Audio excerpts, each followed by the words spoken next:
Good morning everyone, it's Kirti Sharma from Raghoish Convent School. Welcome our classes. Today we are starting class 9 English chapter 8 part 2, that is Maria Sharapova. It is a famous story of a famous person.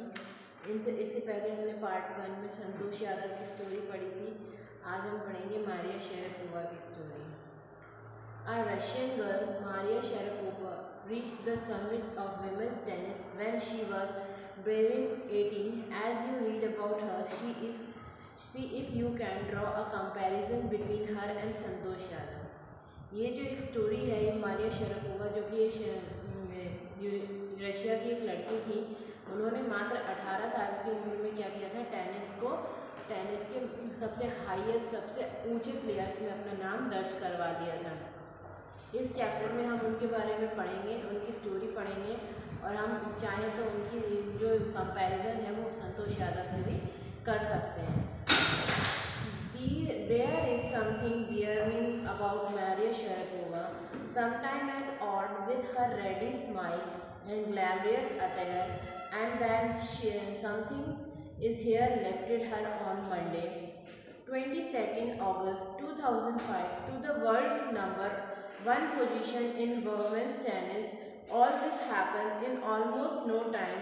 Poised beyond her years, the Siberian-born teenager took just 4 years as a professional to reach the pinnacle. जो ये story है जो कि Maria Sharapova की है, जो कि देखने में बहुत उनको देखकर ऐसा लगता ही नहीं था कि ये 18 साल की इतनी छोटी सी बच्ची कभी कुछ कर भी पाएगी. लेकिन मारिया शरापोवा के बारे में अगर देखें तो काफ़ी सारी ऐसी बातें हैं जो चौंका देने वाली हैं. जैसे उनकी जो हल्की सी मुस्कुराहट और भड़कीले कपड़े, यानी वो जिस तरह की ड्रेसअप होती थी, उन्हें देख के कभी ऐसा लगता ही नहीं था कि ये इतनी बड़ी टेनिस प्लेयर बन पाएंगी. और उसी टाइम में मंडे की बात है, यानी 2005 में सोमवार की बात है, जब विमेन टेनिस जो वर्ल्ड था उसमें सबसे फर्स्ट जो पोजीशन थी वो मारिया शरापोवा को मिली थी. और ये सब बहुत ही कम टाइम में हो गया था. और उस टाइम उनकी एज भी काफ़ी कम थी और इसके कारण उनको क्या है उनको ज़्यादा टाइम भी नहीं लगा हाईएस्ट रैंक हासिल करने में. However, the rapid ascent in a fiercely competitive world began 9 years before. A level of sacrifice few children would be prepared to endure. Little Maria has not yet celebrated her 10th birthday when she was packed off to train in the United States. That trip to Florida with her father Yuri launched her on the path to success and stardom. But it also required her hard-wearing 2-year separation from her mother Yelena. The latter was completed to stay back in Siberia because of visa registration. The 9-year-old girl has already learned an important lesson in life, that tennis excellence would only come at a price. तो काफ़ी जल्दी उनकी जो प्रतिस्पर्धाएँ थी दुनिया में वो 9 वर्ष में ही चालू हुई थी. वो सिर्फ ओनली 9 ईयर्स की थी, तभी से उन्होंने अपनी लाइफ का कड़ा संघर्ष चालू कर दिया था. क्योंकि उनका मानना था कि कुछ ही बालक ऐसे होते हैं या कुछ ही बच्चे ऐसे होते हैं जो सेक्रीफाइस वर्ड का जो मीनिंग होता है उसको समझ पाते हैं या सहन कर पाते हैं. जैसे छोटी सी जो मारिया थी, उन्होंने अपना 10th बर्थडे भी सेलिब्रेट नहीं कर पाई थी. क्यों? क्योंकि उन्हें क्या था, ट्रेनिंग के लिए यानी प्रशिक्षण के लिए कहाँ जाना था, अमेरिका भेजा गया था. वो तब ये जो फ्लोरिडा की उनकी जो छोटी सी जर्नी थी उसमें वो अपने पापा के साथ गई थी, यानी उनके जो फादर थे यूरी उनके साथ गई थी. और उन्होंने वहाँ पर सफलता की राह पर आगे बढ़ने लगी, यानी वो अपने आप को और भी ज़्यादा वेल डेवलप करने के लिए तैयार हो चुकी थी. लेकिन उन्होंने अपने साथ साथ अपनी जो मम्मी थी उनको छोड़ना पड़ा था, क्योंकि वीज़ा न लगने के कारण उनकी मम्मी उनके साथ नहीं जा पाएंगी. तो उनकी मम्मी को उस टाइम वहाँ से साइबेरिया में ही रहना पड़ा था. तो जो 9 साल की जो छोटी सी बच्ची थी उसने ये जो एक बहुत इम्पोर्टेंट लेसन था लाइफ का, वो बहुत पहले ही समझ लिया था कि टेनिस में सबसे अगर ऊपर जाना है तो उसके लिए उन्हें क्या है, कोई ना कोई कीमत देनी पड़ेगी. I used to be so lonely, Maria Sharapova recalls. I missed my mother terribly.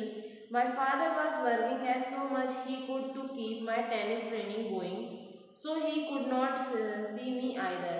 Maria कहती है कि मैं अपनी मम्मी को बहुत ज़्यादा उस टाइम याद करती थी क्योंकि मैं बिल्कुल अकेली रह जाती थी और मैं उनको याद करके काफ़ी टाइम रोई भी हूँ। लेकिन जो उनके पापा थे वो उनको बहुत अच्छा एक टेनिस प्लेयर बनाने के लिए बहुत मेहनत करते थे और जो उनके टेनिस की जो ट्रेनिंग रहती थी उस पर उनका पूरा ध्यान रहता था, इसलिए वो उन्हें मिल भी नहीं पाते थे। Because I was so young I used to go bed at 8 PM। वो कहती है मैं बहुत छोटी थी इसलिए मुझे क्या है सोना जल्दी पसंद था, तो वो 8 बजे के समथिंग सो जाती थी।